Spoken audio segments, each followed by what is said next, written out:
The crystalline walls of detention complex VEX 7 hummed with barely contained energy, each surface pulsing with the bioluminescent veins that powered the Corthic Dominion's most secure prison. Warden Veltanos stood before the observation deck, his forearms folded across his chitinous chest as he watched the newest arrival.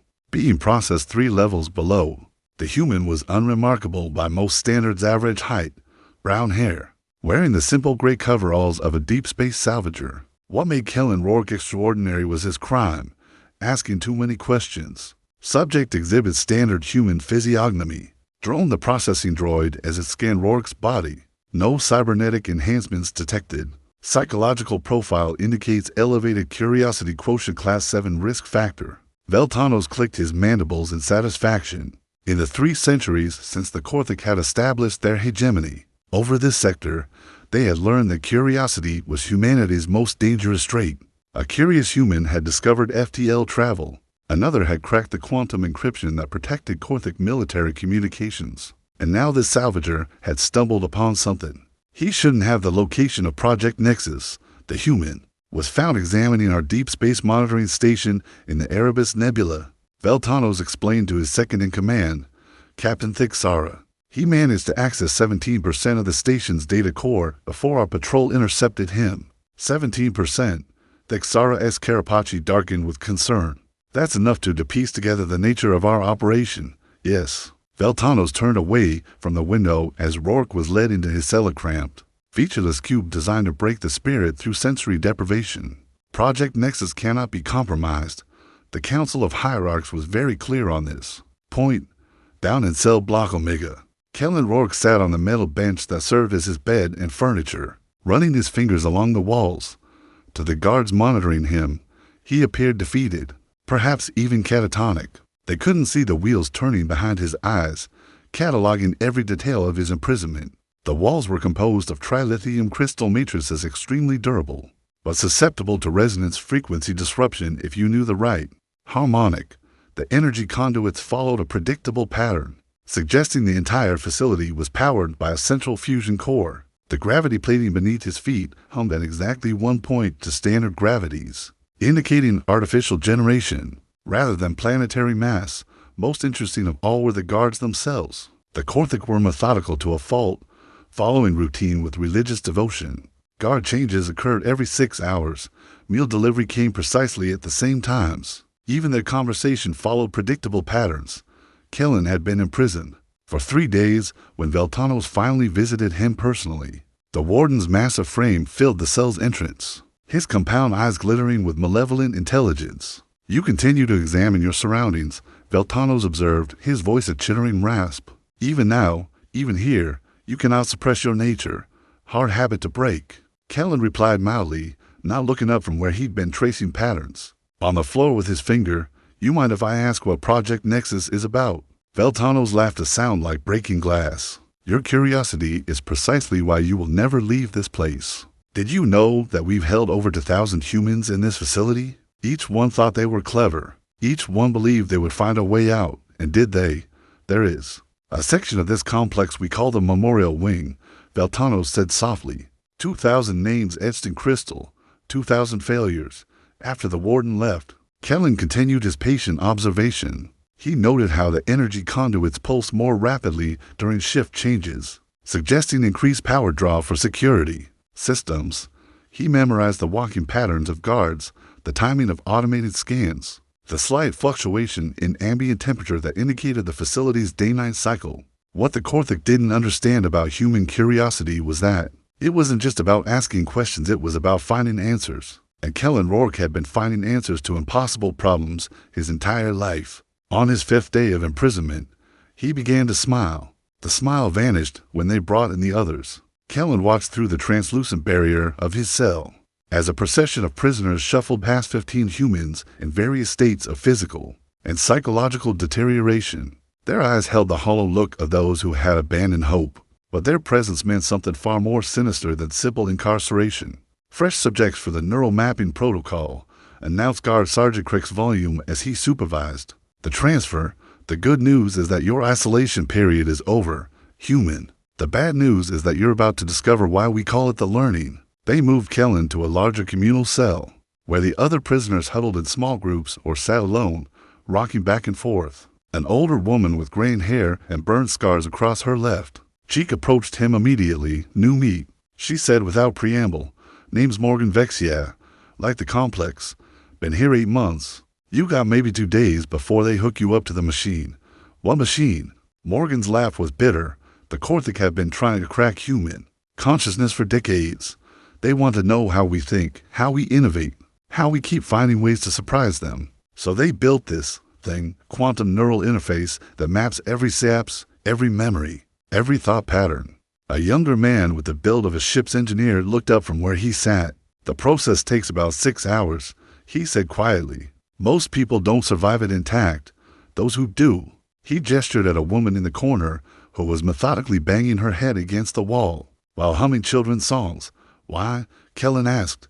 "What do they gain from destroying us?" "They don't just map our minds," Morgan explained. "They copy them. Every human consciousness they've successfully extracted gets uploaded into their strategic planning AI. They're literally stealing our creativity, our lateral thinking, our ability to find solutions they can't."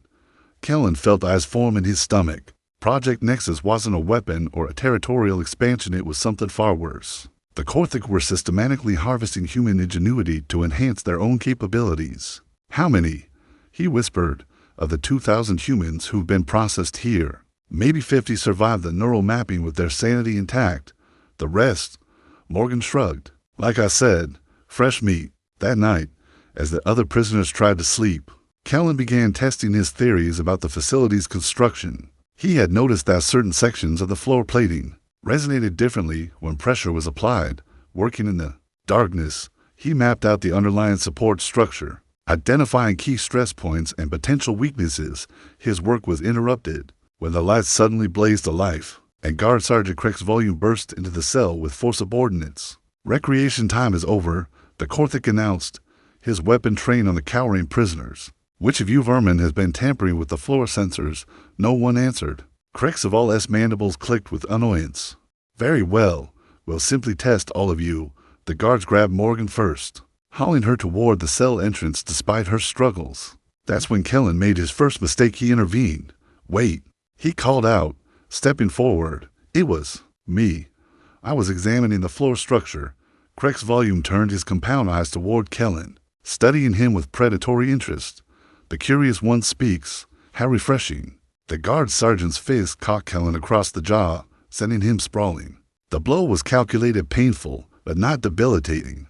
Craig's volume wanted him conscious for what came next. "Since you're so eager to explore," the Corthic said, "let's arrange a personal tour." They dragged Kellen from the cell and down a series of corridors he hadn't seen before. The walls here were different, darker crystals shot through with veins of pulsing red energy.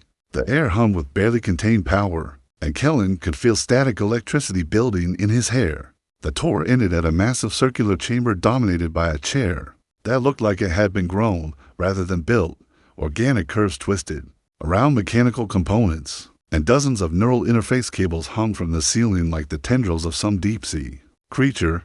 "Behold the neural mapping chamber," Craig's volume announced with obvious pride. "Every innovation, every creative spark, every moment of human brilliance that has ever entered this room now serves the Dominion."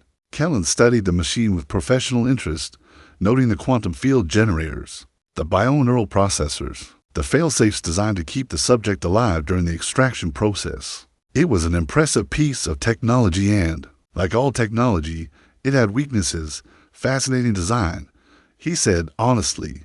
"The quantum entanglement matrices must require enormous power stabilization." Cracks of all mandibles clicked in what might have been amusement. "Even facing death, you cannot help but analyze. This is precisely why humanity will never be allowed to spread beyond your current borders. Your minds are too dangerous to remain free." As they dragged him back to the cell, Kellen's analytical mind was already working. He had seen the machine's power requirements, its cooling systems, its connection to the facility's main grid. More importantly, he had seen something the Corthic architects had missed, a critical design flaw that could be exploited. The question wasn't whether he could escape. The question was whether he could take the entire facility with him when he did. The neural mapping was scheduled for dawn, but Kellen had no intention of waiting for his appointment with Oblivion. As the facility settled into its night cycle, he began the most crucial conversation of his life. "Morgan," he whispered in the darkness, "tell me about the previous escape attempts." The older woman shifted on her sleeping mat. "What makes you think there were any? 2,000 prisoners over 3 centuries, and none of them tried to break out? I don't buy it." Morgan was quiet for so long that Kellen thought she had fallen asleep. When she finally spoke, her voice carried the weight of old grief. "There was one, Marcus Delacroix, about 18 months ago. Brilliant engineer, designed the atmospheric processors for the Titan colonies. He figured out how to overload the cell's energy barriers. What happened? He made it as far as the central hub before they cornered him. The Korthik decided to make an example." Morgan's voice dropped to barely a whisper. "They didn't just kill him. They connected him to the neural mapper while he was still conscious, and broadcast his death screams throughout the facility. Every prisoner heard him die." Kellen absorbed this information, filing it away with everything else he had learned. The Korthik rolled through fear, but fear worked both ways. "If he could turn their own methods against them, the machine I saw today," he said, "the neural mapper, how many people has it processed?" "All of them, eventually." "The Korthik are nothing if not thorough." "No, I mean how many total extractions has it performed, including the ones who didn't survive?" Morgan frowned in the darkness. "I don't know, maybe 1,500. Why does it matter?" Kellen smiled grimly. "Because every quantum processor has a degradation threshold. The neural mapper has been running continuous extractions for decades, processing massive amounts of data. The quantum matrix has to be showing signs of instability by now." He spent the next hour quietly moving through the cell, pressing his ear to different sections of the walls and floor. The facility's power grid hummed beneath them, following predictable patterns except for one anomaly: periodic fluctuations in the energy flow. That occurred every 47 minutes. "The main fusion reactor is struggling to maintain stable output," he murmured to himself. "They're drawing too much power for the neural mapping processes." Dawn came too soon. Guard Sergeant Craig's volume arrived with his usual escort, but this time they brought additional restraints, neural dampening collars, designed to prevent psychic resistance during the extraction process. "Time for your contribution to galactic peace," Craig's volume announced as they hauled Kellen to his feet. The walk to the neural mapping chamber felt like a funeral march. Other prisoners watched through their cell barriers with hollow eyes, knowing they would follow the same path soon enough. The facility's corridors seemed longer now, filled with the whispered echoes of 2,000 previous victims in the chamber. Kellen was strapped into the organic chair while technicians attached the neural interface cables to various points on his skull.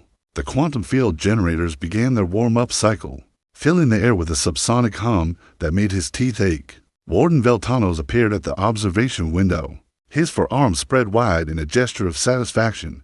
"Initiate the mapping sequence," he commanded. The machine came alive with deadly purpose. Quantum fields penetrated Kellen's skull, probing the electrical patterns of his brain. The neural dampening collar prevented him from moving, but it couldn't stop him from thinking. And Kellen Rourke had been thinking very carefully about quantum resonance frequencies. As the machine began its invasive scan, he focused his mind on a single mathematical concept: the harmonic frequency that would destabilize trilithium crystal matrices. He thought about it with laser intensity, visualizing the equations, the wave patterns, the precise calculations needed to shatter the facility's power grid. The neural mapper dutifully recorded every thought, every mental image, every calculation. As designed, it began integrating Kellen's knowledge into the facility's central computer systems. "Extraction at 60%, reported the lead technician. "The subject's neural patterns are unusually complex. Recommend reducing extraction speed to prevent data corruption.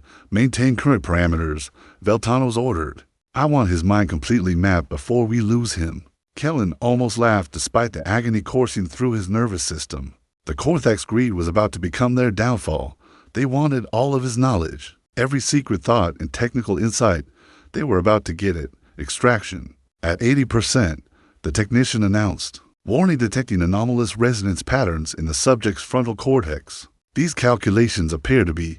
The technician's words were cut off as every computer screen in the chamber began displaying the same mathematical sequence. The formula for trilithium destabilization spread through the facility's network like a virus, automatically processed by the artificial intelligence systems that had been enhanced with 2,000 human minds Shut it down, Veltano screamed, but it was too late. The AI, enhanced with human creativity and now armed with the knowledge of how to destroy its own prison, began implementing Kellen's calculations with ruthless efficiency. Power fluctuations cascaded through the facility's grid as the trilithium crystal matrices began to resonate at their destruction frequency. The first explosion came from the reactor core, 3 levels below. Then the structural supports began to fail as their crystalline foundation shattered like glass. The facility's own power system, designed to be impregnable, became the instrument of its destruction. As alarms shrieked and emergency lighting bathed everything in red, Kellen felt the neural mapping chair release its restraints.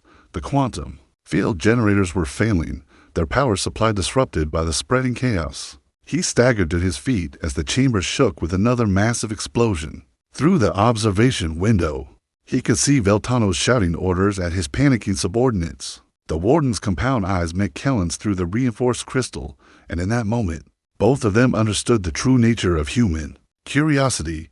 It wasn't just about asking questions or seeking knowledge. Sometimes, it was about weaponizing that knowledge against those who sought to chain it. The facility's death throes had only just begun, but Kellen knew he had mere minutes before the trilithium cascade became irreversible.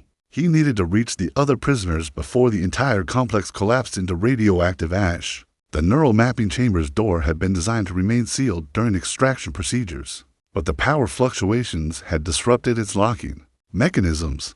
Kellen forced his way through the gap, emerging into corridors filled with acrid smoke and the screams of panicking Corthic personnel. Guard Sergeant Craig's volume appeared around a corner, his sidearm already drawn. "You," he snarled, his mandibles clicking with rage. "What did you do?"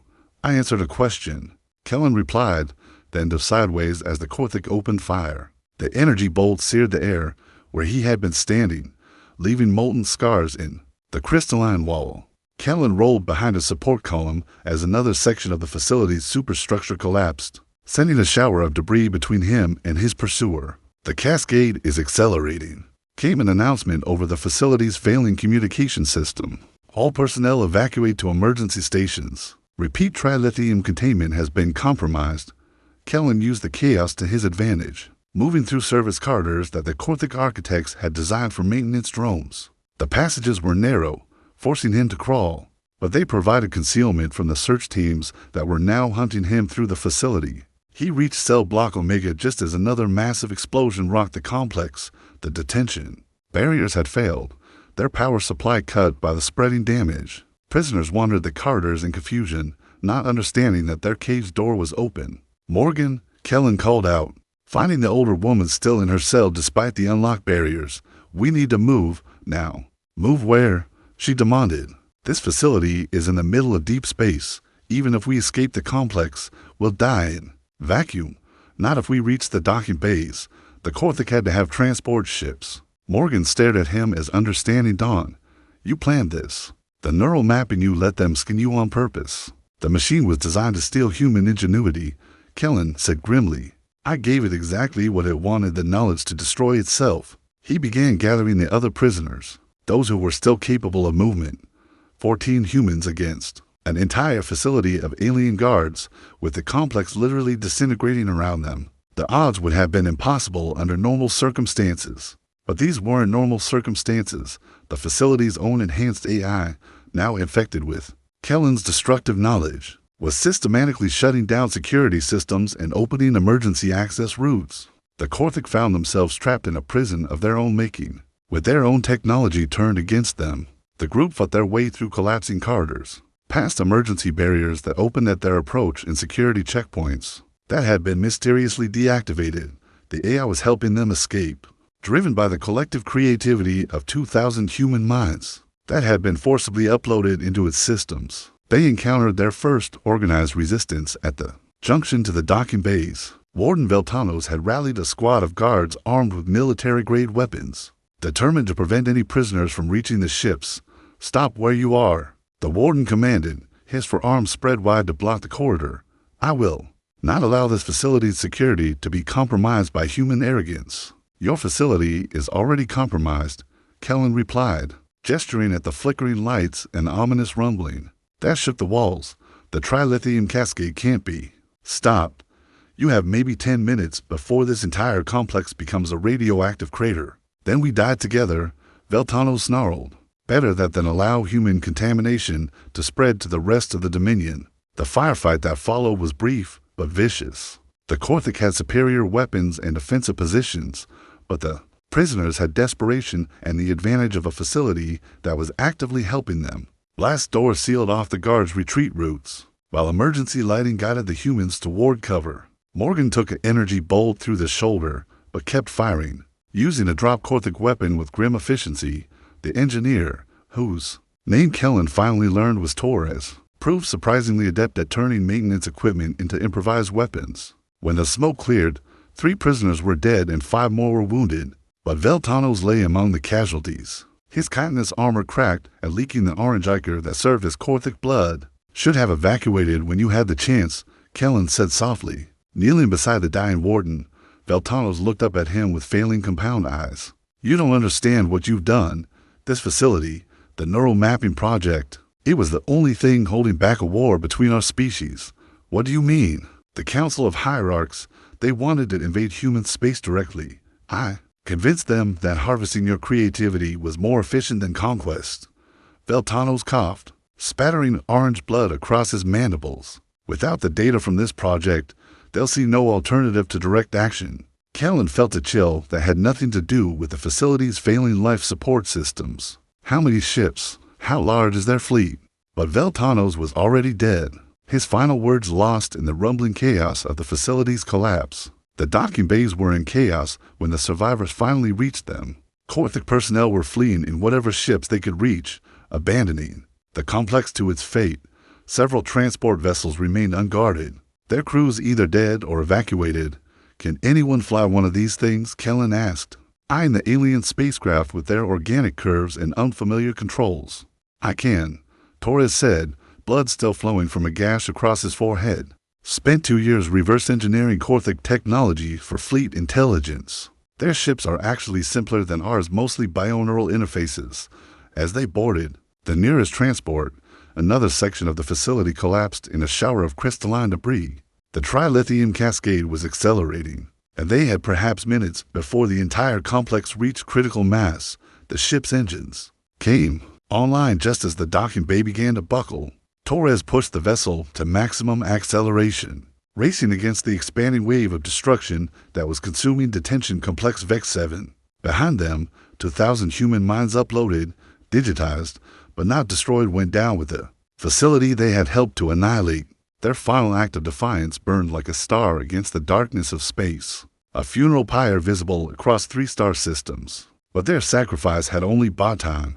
Somewhere in Korthik space, the Council of Hierarchs was receiving reports of the facility's destruction. And if Veltano's had been telling the truth, humanity was about to face a war that would make the prison's horror seem like a mercy. The stolen Korthik transport Velthanas limped through hyperspace, with its human cargo, life support systems, straining to keep 14 survivors alive, while Torres fought to maintain their heading toward human space. They had been running for 6 days when the proximity alarms began screaming. Multiple contacts dropping out of hyperspace, Torres announced, from the pilot's station, his fingers dancing over bioneural controls that still felt alien after hours of practice. Korthik configuration looks like a full battle fleet. Kellen moved to the observation deck, where the curved windows revealed a sight that chilled him to the bone. Dozens of Korthik warships materialized against the star field, their chitinous hulls gleaming like the carapaces of enormous insects. At the center of the formation loomed a massive dreadnought, easily 3 kilometers long and bristling with enough weaponry to sterilize a planet. They're not here for us, Morgan said quietly, joining him at the window. Her wounded shoulder was bound in makeshift bandages, but she had refused to stay in the medical bay. This is the invasion fleet Veltano's warned us about.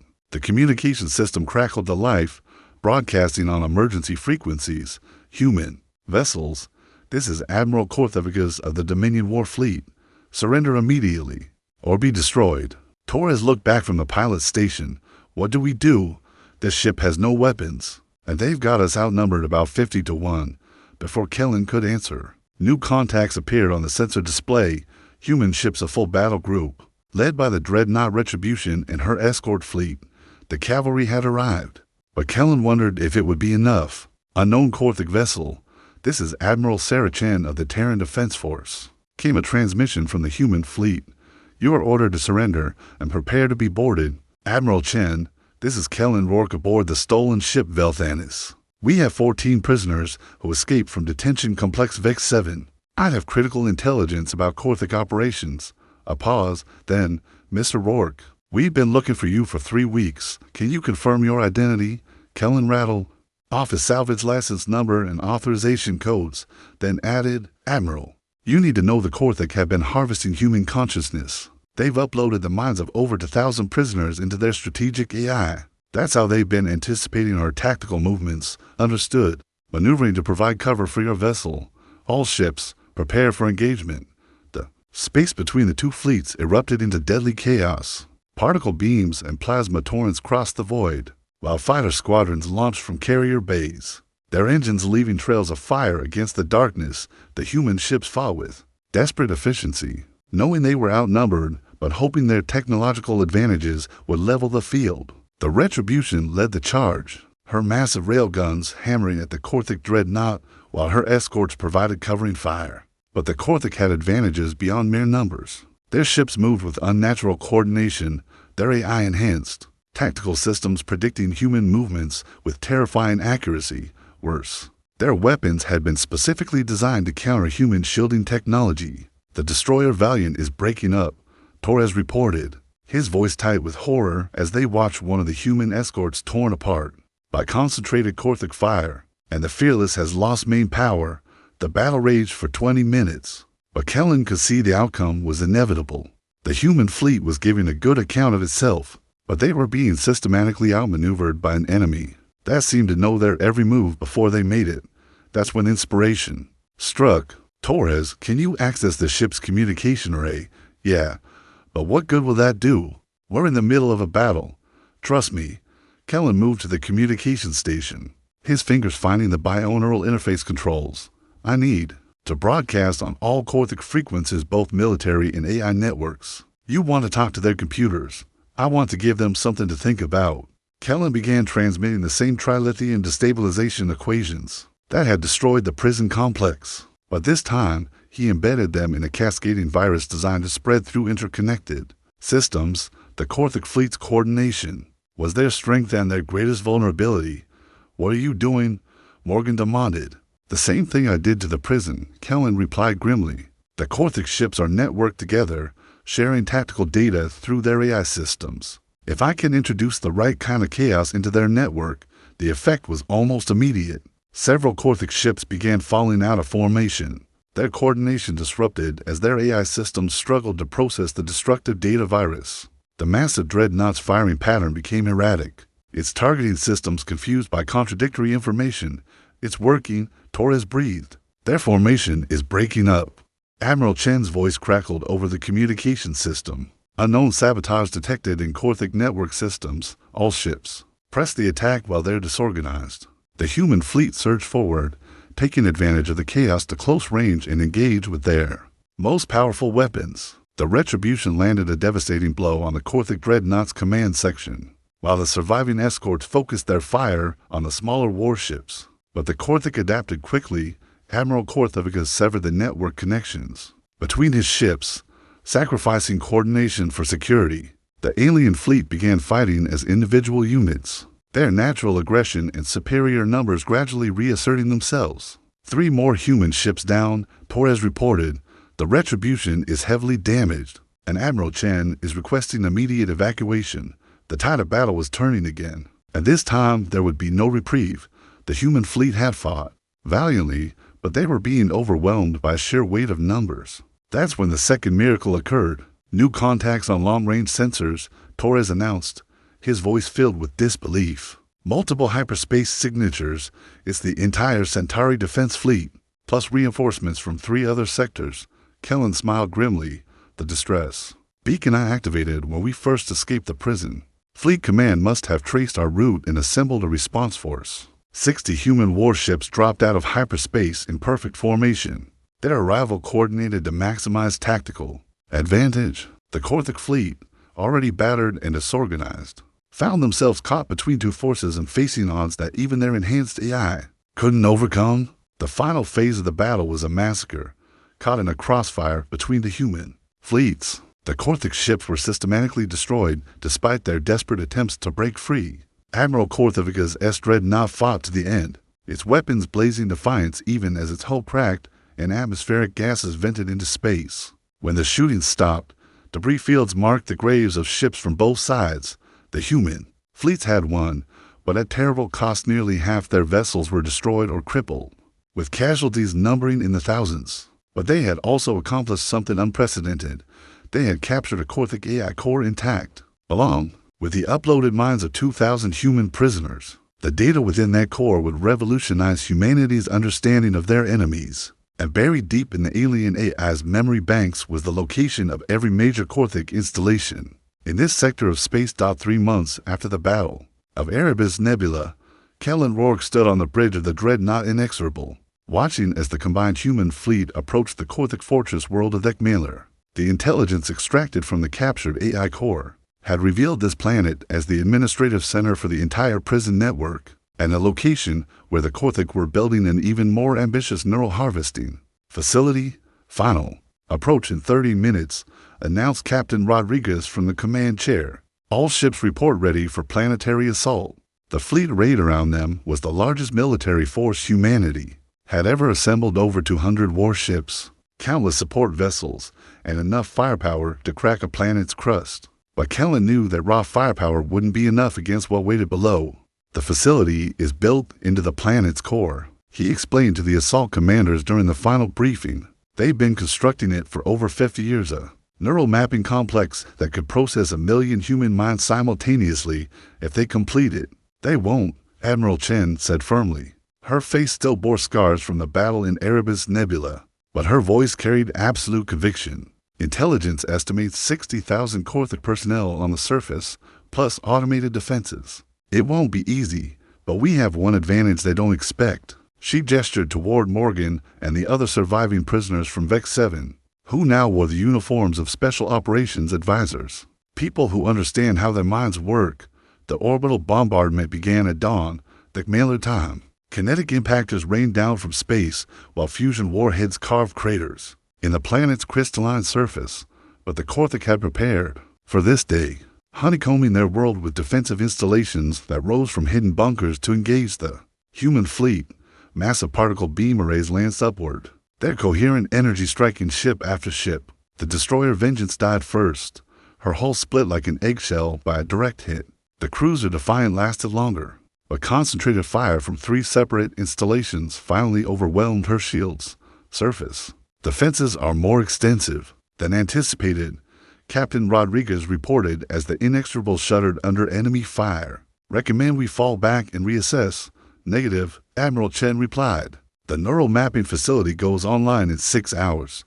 If we retreat now, humanity loses this war. The ground assault launched amid a storm of defensive fire. Dropships streaked down through the planet's atmosphere, their hulls glowing cherry red from friction and enemy weapons alike. Half never made it to the surface, shot down by the same defensive arrays that were savaging the fleet above. Kellen rode in the lead dropship alongside Morgan and a squad of veteran Marines, watching through the viewports as the alien landscape rushed up to meet them. Ekmaler was a world of crystal and metal, its surface carved into geometric patterns that served both aesthetic and defensive purposes. Landing zone is hot, the pilot announced as energy bolts streaked past their craft. Multiple hostile contacts converging on our position.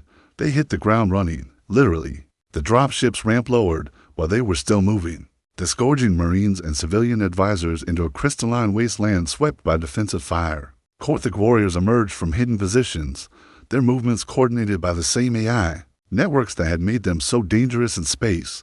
The firefight was immediate and brutal. Korthik weapons carved through Marine armor like it was paper, while human return fire shattered crystal formations. It sent deadly shrapnel flying in all directions. Torres fell in the first minute, his engineering expertise lost to a particle beam that took his head clean off. We need to reach the facility entrance, Kellen shouted over the chaos, pointing toward a massive crystalline archway that pulsed with bioluminescent energy. That's our way, and the assault force fought its way across the kilometers of hostile terrain, leaving a trail of bodies both human and Korthic in their wake. The aliens had turned their entire world into a fortress, with every crystal formation concealing weapons or defensive positions, while humanity had learned to fight dirty in the centuries since leaving Earth, and the Marines used every trick of urban warfare to advance.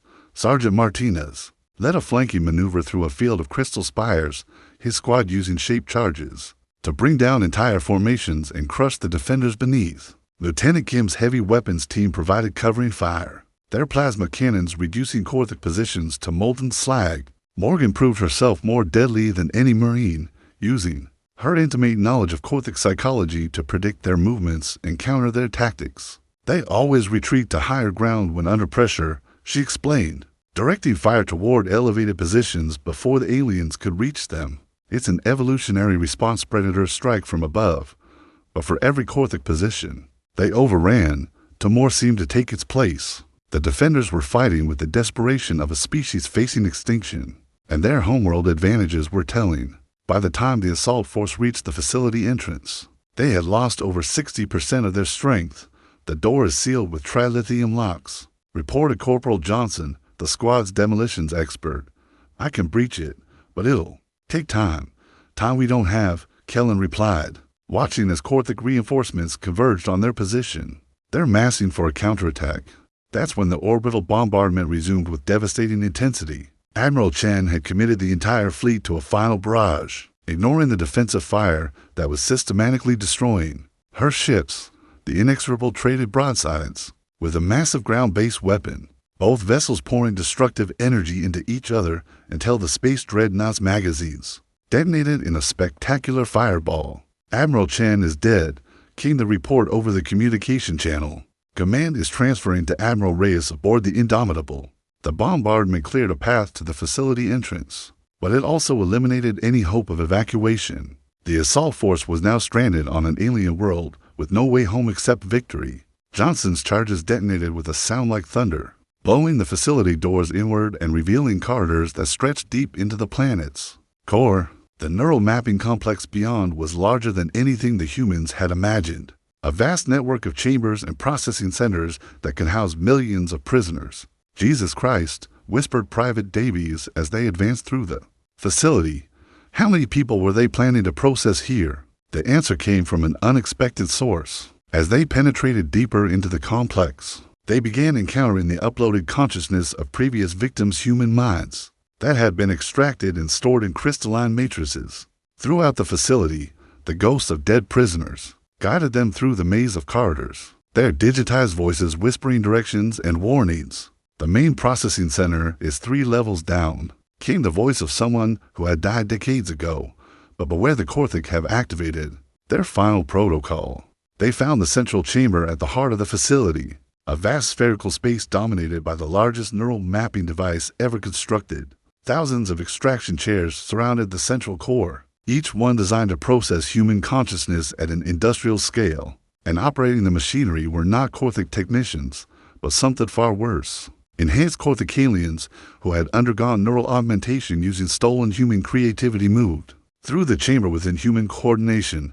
They had sacrificed their own consciousness to become perfect servants of the collective AI, losing their individual identity in exchange for enhanced capabilities. They're not alive, Morgan breathed, studying the enhanced Korthic through her weapon scope. Not anymore.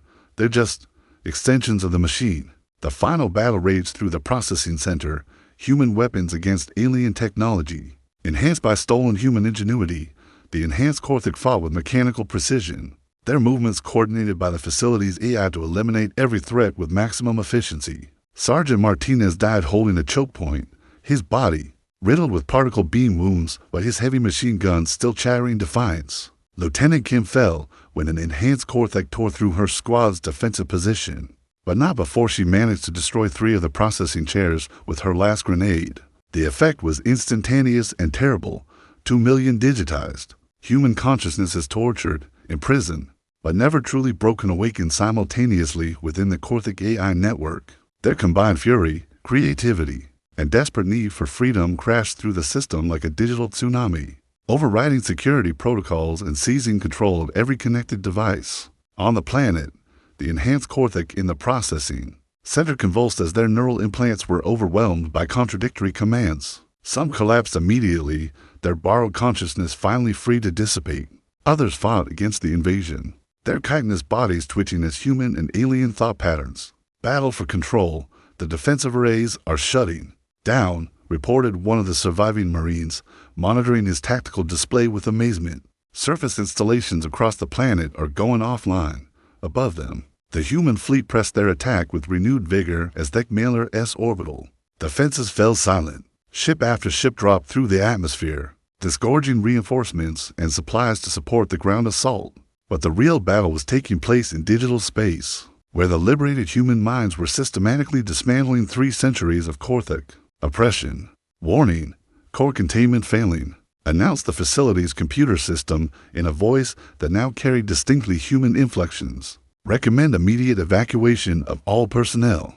Kellen smiled as he recognized the voice Marcus Delacroix, the engineer who had died trying to escape from Vex 7. Death, it seemed, was not the end for a sufficiently determined human consciousness. Marcus, can you hold the system together long enough for us to evacuate the remaining prisoners? Negative, came the reply, the digital voice tainted with regret. The quantum matrices are destabilizing. We have perhaps 10 minutes before cascade failure. But Kellen, we wanted you to know, all of us. Thank you. The facility shook as fundamental support systems began to fail. The liberated I wasn't just destroying Korthik installations. It was preparing to take the entire planet with it rather than risk recapture. All units, immediate evacuation. Kellen broadcasts on the tactical channel. The facility is going critical. They fought their way back through collapsing corridors as the planet's crystalline infrastructure began to resonate at its destruction frequency. The same technique Kellen had used to destroy the prison was now being applied on a planetary scale, with 2 million human minds providing the computational power to make it work. Morgan stumbled as a section of ceiling collapsed, but Corporal Johnson hauled her to her feet and kept moving. Behind them, the facility's core chamber erupted in blinding light as quantum containment finally failed. The evacuation was a nightmare of collapsing passages and failing life support systems. Half the Marines didn't make it to the surface, crushed by debris or consumed by the expanding energy cascade. But the survivors pressed on, driven by the knowledge that their sacrifice was accomplishing something unprecedented in galactic history.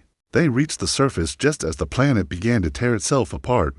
Crystalline formations exploded like bombs, sending deadly shrapnel flying through the atmosphere. The very ground rippled and flowed as fundamental molecular bonds were disrupted by cascading resonance effects. Dropship incoming, Johnson reported, pointing toward a transport that was fighting its way through the chaos of the planet's death throes. 60 seconds to pick up. It was the longest minute of Kellen's life.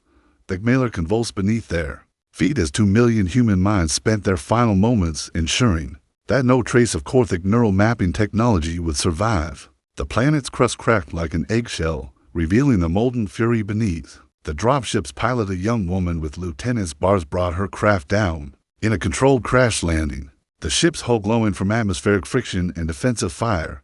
Everyone aboard, now, she shouted over the chaos. They piled into the transport as the planet's surface continued to disintegrate around them. The pilot pushed her engines beyond their safety limits, fighting to reach escape velocity before the cascade reached critical mass stop behind them.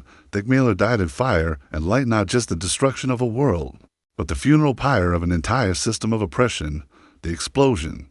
6 months later, Kellen stood before the Terran Defense Council in Geneva, delivering his final report on the Korthik neural mapping program. The war had ended 3 weeks after the Mailer's destruction, with the Dominion's leadership suing for peace rather than face the prospect of additional human liberations. The psychological impact of losing 2 million uploaded consciousnesses cannot be overstated, he explained to the assembled officials. The Korthik had invested 3 centuries in that project. Its destruction convinced them that humans are too dangerous to be imprisoned or enslaved. Admiral Reyes, now promoted to fleet commander, leaned forward in her chair.